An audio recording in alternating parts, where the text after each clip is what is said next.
Kalau saudara melihat gambar ilustratif di depan ini, saudara, seorang pria yang mendapatkan terobosan. Betul apa tidak? Diterobos oleh Tuhan, Tuhan membuat jalan yang lurus, yang indah, yang naik ke atas. Beri tepuk tangan bagi dia. Katakan, semua katakan, saya merindukan hal yang sama terjadi pada saya. Amin. Jadi saudara harus tahu apa yang disampaikan oleh firman yang saudara baca, yang saya khotbahkan kepada Anda, ini adalah kuasa. Bila saya dan saudara seperti Daud pada waktu itu, 2 Samuel 5, saudara, dia baru saja ditabiskan, diurapi kepalanya, belum jadi, baru diurapi. Saudara, ada 2 tata cara. Yang pertama, imam mengurapi dia, atau nabi mengurapi dengan minyak urapan, minyak zaitun. Dan kedua, kalau tiba harinya, hari H, maka dia akan dilantik di istana. Saudara yang kekasih, maka imam besar akan melantik dia. Jadi kita melihat begitu sudah mulai terdengar kabarnya, rumornya bahwa Daud bakal menjadi raja, bakal menjadi raja. Maka orang Filistin menghantam, mulai menghantam. Saudara yang kekasih, sekali lagi saya ingin mengajak semua saudara, orang yang dekat dengan Tuhan, katakan, bila saya dekat dengan Tuhan, tidak ada yang bisa menjebak saya. Tidak ada yang bisa mengalahkan saya. Amin, saudara. Orang yang dekat dengan Tuhan, maka Tuhan turun tangan dalam segala perkara. Saudara harus punya keyakinan ini.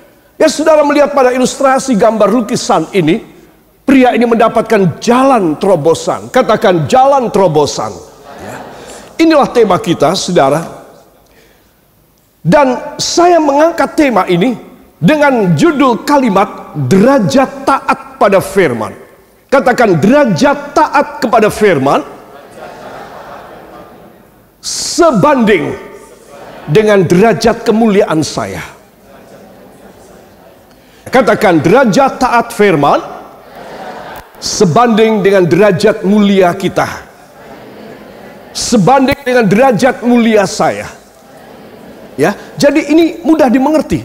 Jadi saya derajatnya, taatnya, derajatnya tinggi, taat patuh saya, kadarnya tinggi kepada Tuhan, kepada firman, maka saya boleh yakin bahwa derajat kadar kemuliaan saya tinggi. Katakan, derajat taat firman akan sebanding dengan derajat mulia saya. Beri tepuk tangan bagi Tuhan. Haleluya. Kali ini saya akan mengangkat tentang Ayub. Tentang siapa? Ayub. Saudara tahu Ayub itu diceritakan di mana? Di mana? Ayub diceritakan di mana? Alkitab. Ya, namanya kitab Ayub. Nah, Ayub adalah seorang yang luar biasa. Dan kitab Ayub adalah kitab konon, kitab yang paling tua, yang pertama-tama ditulis oleh Musa. Baru setelah itu Musa menulis kitab Kejadian. Jadi Ayub sebenarnya ditulis sebelum kitab Kejadian. Ya saudara, para kekasih, perhatikan. Di dalam Ayub pasal yang kelima ayat yang ke-11, mohon dibuka pada Alkitab saudara. Kitab Ayub pasal yang kelima ayat yang ke-11. Kita akan melihat di sini saudara, bahwa Tuhan ingin memberikan kepada kita satu penjelasan, ya, dan satu kejelasan tentang apa yang Ayub akan menerima di dalam hidupnya. Ayub pasal yang kelima ayat yang ke-11.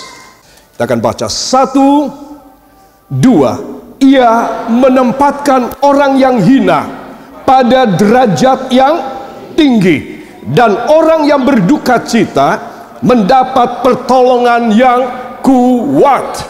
Amin. Terus Allah memberikan peringatan kepada Ayub. Saudara, kalau saudara melihat, saudara di sini mulai pasal 4 dan 5, ini adalah 3 orang sahabat dari Ayub datang menengok, membesuk Ayub yang sedang kesakitan. Seluruh tubuhnya menjadi gatal dan berluka dan bernanah dan berdarah. Istrinya meninggalkan dia, 7 anaknya mati dalam sehari. Semua harta bendanya hilang, dirampok orang, dirampas oleh bangsa nomaden. Dalam sehari dia kehilangan semuanya. Saudara, sangat mengerikan. Lalu dia mulai marah, mengomel kepada Tuhan. Kitab Ayub ditulis 42 pasal. 39 pasal omelan Ayub. Banyak apa sedikit? Semuanya 42 pasal. 39 pasal ngomel dan marah sama Tuhan. Dan 3 temannya memberi nasihat kepada dia. Saudara, supaya dia sadar, supaya dia tidak ngomel, supaya dia tidak marah sama Tuhan. Semakin dinasehati, semakin dia emosi. Saudara, tidakkah kita semacam Ayub? Ayub sangat manusiawi. Dia sangat tidak bisa mengendalikan emosinya dan harga dirinya. Saudara, apa yang terjadi? Dari 42 pasal, 39 macam demikian. Berarti ada berapa pasal yang baik? Cuma 3 pasal yang baik. 39 tidak bagus. 1:13, saudara. Jadi saudara mesti tahu bahwa Ayub sedang marah dalam pasal 5 kepada Tuhan. Tetapi Elifas, dia memberi nasihat. Apa nasihatnya? Iya, Tuhan menempatkan orang yang hina pada derajat yang tinggi. Yuk, kamu mbok sadar. Tidak usah marah sama Tuhan. Kamu merasa hina kan? Kamu merasa terbanting kan? Kamu merasa begitu gagal kan? Hancur kan? Istrimu meninggalkan kamu dengan memaki-maki dan menyumpahi kamu. Anak-anakmu mati semua. Kamu sebatang kara, siapa yang membela kamu? Tidak ada. Yuk, stop. Kamu jangan emosional. Karena Tuhan itu menempatkan orang yang hina pada derajat yang tinggi. Dan orang yang berduka cita, yuk, kamu kan berduka cita. Kamu akan mendapat pertolongan. Kamu tidak usah ngamuk-ngamuk begini seperti orang yang tidak sadar dan kesetanan. Yuk, tenang. Karena Tuhan akan memberi pertolongan pada orang yang berduka cita. Saudara yang kekasih, kenapa saya mengangkat ayat ini? Supaya kita semua sadar. Kalau saudara merasa rendah derajatnya, saya merasa tidak punya derajat apapun yang baik, saya tidak mempunyai sesuatu pamor apapun yang bisa saya tunjukkan.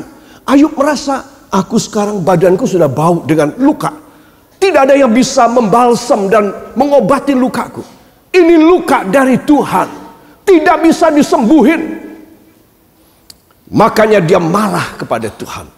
Saudara, sudah pasti apa yang tertulis di dalam kitab suci harus menjadi pelajaran buat kita. Katakan, pelajaran buat saya.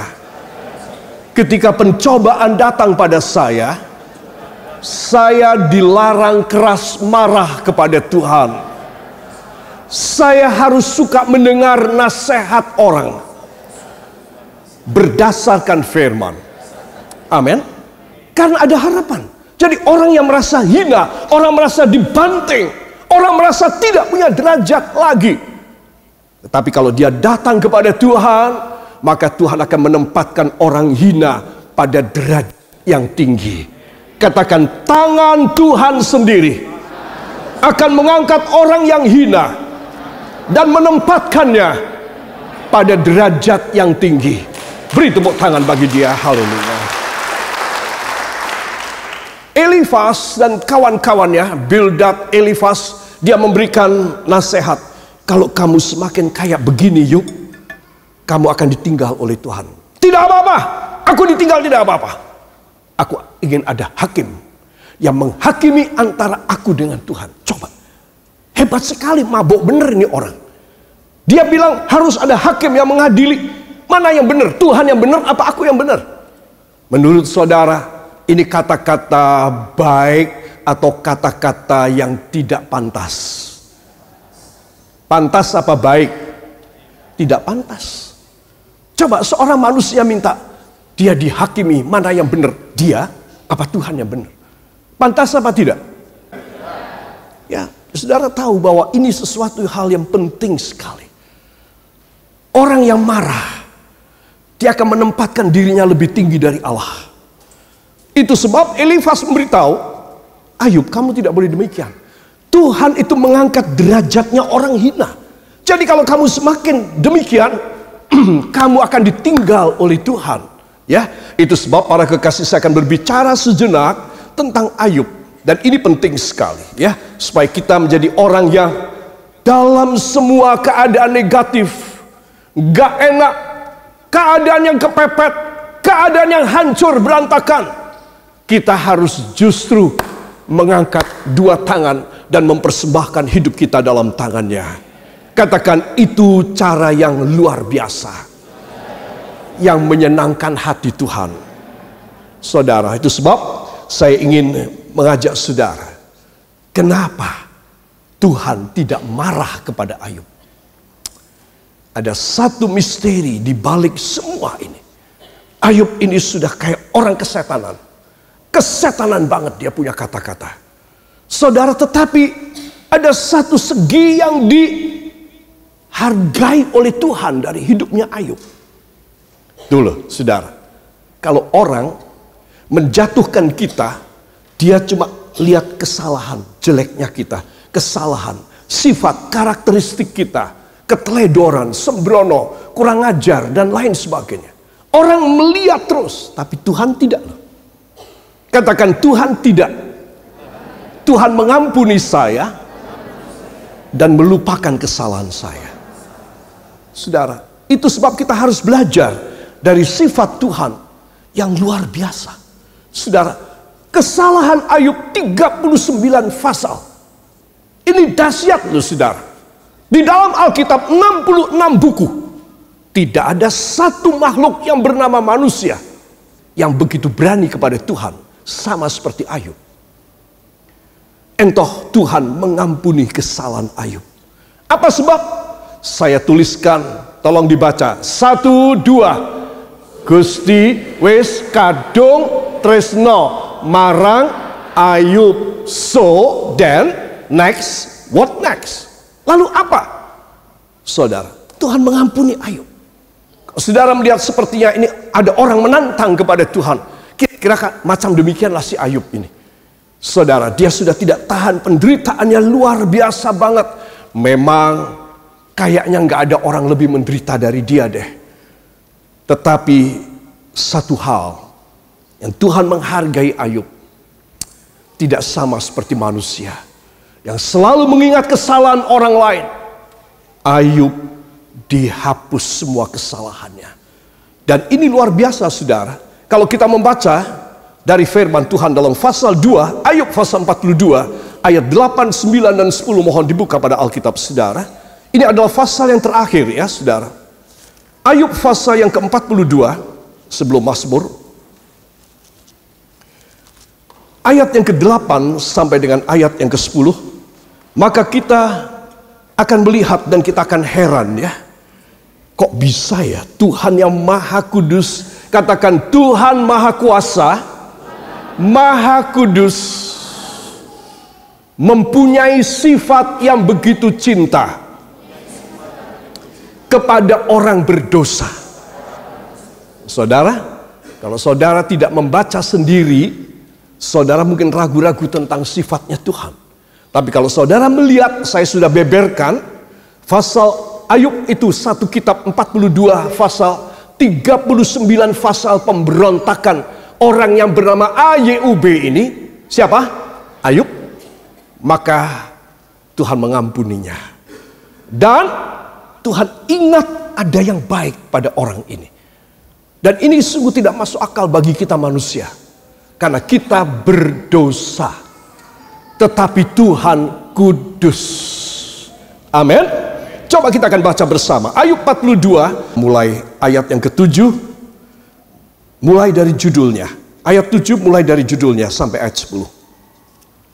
1, 2. Keadaan Ayub dipulihkan. Setelah Tuhan mengucapkan firman itu kepada Ayub, maka firman Tuhan kepada Elifas orang Teman, murkaku menyala terhadap engkau dan terhadap kedua sahabatmu, karena kamu tidak berkata benar tentang aku seperti hambaku Ayub. Oleh sebab itu, ambillah 7 ekor lembu jantan dan 7 ekor domba jantan, dan pergilah kepada hambaku Ayub.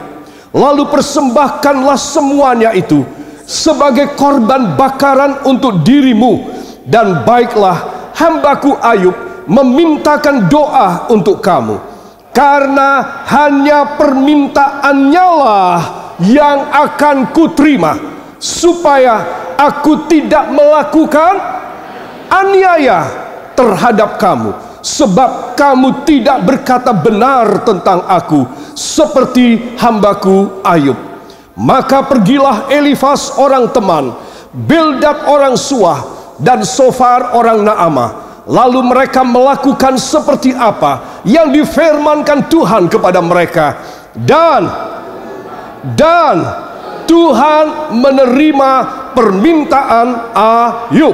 Lalu Tuhan memulihkan keadaan Ayub setelah ia meminta doa untuk sahabat-sahabatnya, dan Tuhan memberikan kepada Ayub, dua kali lipat dari segala kepunyaannya dahulu. Amin. Katakan luar biasa. Saudara yang kekasih, heran. Apa? Heran apa? Ya, belum tahu karena saya belum bilang.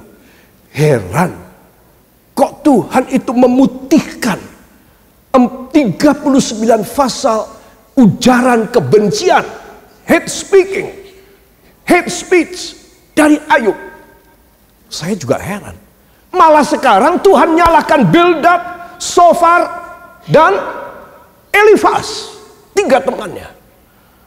Tuhan bilang, kalian bertiga tidak bicara yang benar. Dan sekarang kalau kalian tidak mau aku murkai, kalau kalian ingin lepas dari aniayaku kepada kalian bertiga, cepat bawa. Berapa lembu jantan? 7. Berapa domba jantan? 7. Kasih kepada Ayub sebagai korbanmu untuk minta maaf kepada Ayub.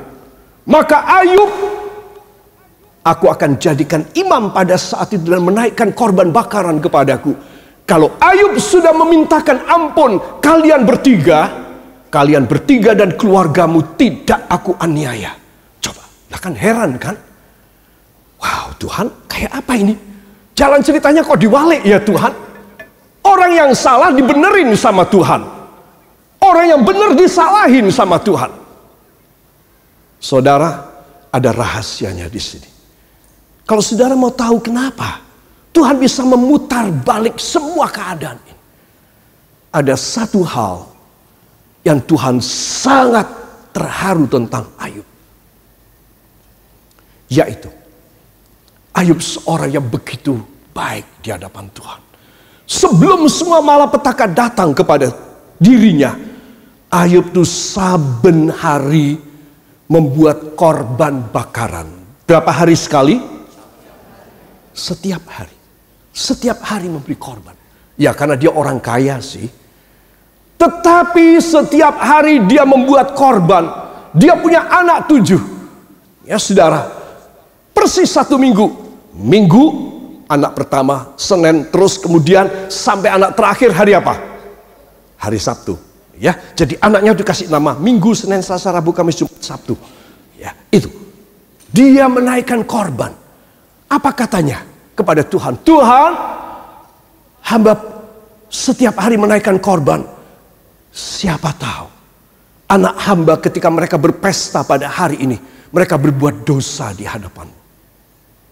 Saudara, Ayub kerjanya, dia seorang saudagar, dia seorang kafilah yang kaya raya, tetapi hampir seluruh waktunya hanya untuk memintakan ampun anak-anaknya. Saudara, dia hanya datang setiap kali kepada Tuhan. Itu sebab Tuhan membanggakan dia. Kepada setan, ketika setan datang kepadanya, menyembah dia, Tuhan bertanya, Tan, siapa? iblis. Siapa? Ya setan itu ya iblis ya. Kamu dari mana? Saya dari beredar-edar di seluruh dunia Tuhan. Apakah kamu tidak melihat hambaku yang hebat? Siapa Tuhan? Ayub. Ayub. Ayub siapa Tuhan? Di mana tempat tinggalnya? Saya tidak melihat. Lalu Tuhan membuka matanya. Oh, Tuhan, aku baru lihat. Ada seorang namanya Ayub. Engkau menyembunyikan dia ya dari mataku ya Tuhan. Tuh lihat. Kenapa Ayub disembunyikan oleh Tuhan dari mata iblis? Saya jadi penasaran dong. Saudara juga harus penasaran. Kenapa? Semua orang terbuka di muka iblis. Ayub dikip sama Tuhan. Apa sebab? Ayub ini hatinya tulus. Bukan dia orang tidak bikin dosa. Dia orang berdosa. Makanya saben hari dia menaikkan korban. Tetapi justru karena dia hatinya begitu dekat dan begitu ingin memberi korban terus-menerus kepada Tuhan.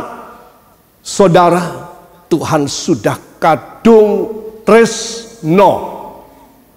Saudara mau bikin Tuhan kadung tresno kepada saudara apa tidak? Ayo angkat tangan saudara. Tuhan Yesus, ajari hamba mempunyai sifat rohani yang baik. Hari demi hari, setiap hari, selalu mengangkat tangan, menengadahkan hidup hamba, mempersembahkan yang terbaik ke hadirat-Mu yang kudus.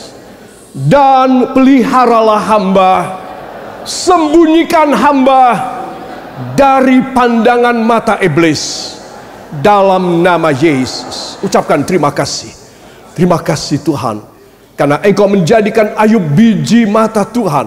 Maka biji mata iblis tidak bisa melihat Ayub. Dan itu akan terjadi kepada semua domba-domba-Mu Kristus penebus ini. Hanya di dalam nama Tuhan Yesus Kristus, Juru Selamat dan penebus kami. Dan kita yang mau demikian mengaminkan. Amin. Setelah dibuka matanya oleh Tuhan, hanya sedetik, iya Tuhan, tutup lagi sama Tuhan. Ya Tuhan, aku tidak bisa bikin apapun. Karena Engkau melindungi Ayub, Engkau memagari dia. Aku melihat pagar api sekitarnya Ayub. Pantas deh aku tidak lihat dia. Tuh lihat. Siapa Ayub? Pada zaman yang semacam ini, kalau saudara dan saya tidak ditutup, dilindungi oleh Tuhan sebagai biji mata Tuhan sehingga mata iblis tidak melihat saudara, maka kita akan hidup kewalahan. Kita akan hidup setengah mati. Itu sebab Ayub, walaupun dia banyak kata-kata yang tidak baik, pemberontakan kepada Tuhan, Tuhan itu bukan kayak manusia macam kita orang. Kalau dia sudah tresno pada seseorang, hatinya tersentuh oleh kerja atau pelayan atau korban orang ini, orang ini menjadi biji mata Tuhan. Inginlah saya menjadi seperti Ayub. Ketika dia tidak ngomel, ketika dia tidak marah kepada Tuhan. Saudara, pepatah mengatakan setitik nila rusak teh sebelanga. Apa yang rusak? Susu sebelanga. Setitik nila rusak semuanya. Saudara. Tetapi Tuhan tidak. Tuhan mau mengingat kebaikan saudara, kebaikan saya. Itu sebab jadilah lebih baik dari Ayub. Katakan, saya harus jadi lebih baik daripada Ayub. Saya bisa. Ayo yang bilang bisa ngotot, saya bisa. Lebih baik dari Ayub. Karena Ayub menghina Allah, memaki Tuhan. Saya tidak. Beri tepuk tangan bagi dia. Haleluya. Hebat ya. Baru satu kali ini saya tantang Anda untuk lebih dari seorang karakter atau seorang tokoh Alkitab, Ayub. Baru sekali ini saya tantang saudara untuk lebih dari Ayub. Karena memang dia tidak pantas Tetapi Tuhan mencintai dia. Jangan anggap, ya saya akan menista Tuhan, saya akan maki-maki Tuhan. Tuhan tetap sayang sama saya. Saya akan hidup sembrono, Tuhan tetap sayang sama saya. Tidak. Itu sebab saya tantang saudara, ayo menjadi lebih baik dari Ayub. Supaya apa? Supaya engkau dan saya ada dalam persembunyian Allah. Dalam secret place of Jesus Christ, you and I. Every dangerous things, in every attempt of the devil and evil in your life, your family as well, you have to be protected. Engkau harus diamankan, and God will hide you in His secret place. Itu sebab Anda dan saya harus tahu, kalau Tuhan, saudara bikin kadung tresno kepada saudara. Katakan, saya harus bikin Tuhan kadung tresno kepada saya. Amin. Kau harus. Kalau tidak, kau dalam tangannya iblis. Tapi kalau kau menjadi kekasih Tuhan, maka kau akan disembunyikan dari mata iblis. Mengapa di gereja ini saya menekankan hal ini? Dan saya tidak mau lari dari tanggung jawab untuk membuat saudara makin berkenan kepada Tuhan. Karena itu pekerjaan seorang gembala. Saya punya tugas menjadikan domba-domba kekasih Tuhan. Kalau Tuhan kadung tresno kepada Anda, tidak ada yang bisa melawan engkau. Tidak ada yang bisa menghambat engkau. 39 pasal penistaan kepada Tuhan. Wow. Mati dia? Tidak. Dia tidak mati. Karena Tuhan kadung tresno kepada dia. Bahkan kalau tadi yang kita baca dalam pasal 42 ayat 7 sampai 10. Bahkan orang yang begini nista mulutnya kepada Allah, dijadikan oleh Tuhan imam. Duh Tuhan, engkau sepertinya kok nggak ngelihat sama sekali kejelekan. Engkau tidak mendengar sama sekali kata-kata keji daripada mulutnya Ayub Tuhan. Dan bahkan engkau menjadikan dia imam. Semua katakan, apa yang dilihat oleh Allah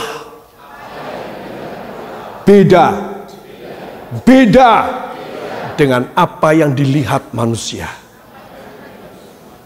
Itu sebab saya harus belajar taat kepada Tuhan, karena berarti penglihatan saya, perasaan saya seringkali salah. Beda dengan penglihatan Tuhan. Saudara Elifas, Bildad, dan Sofar itu punya pikiran, Ayub, elek banget kamu. Kamu tidak layak, Ayub. Hati-hati loh, Ayub. Kamu kalau sampai dipites sama Tuhan, tes, wes bubar, Ayub. Itu kata mereka.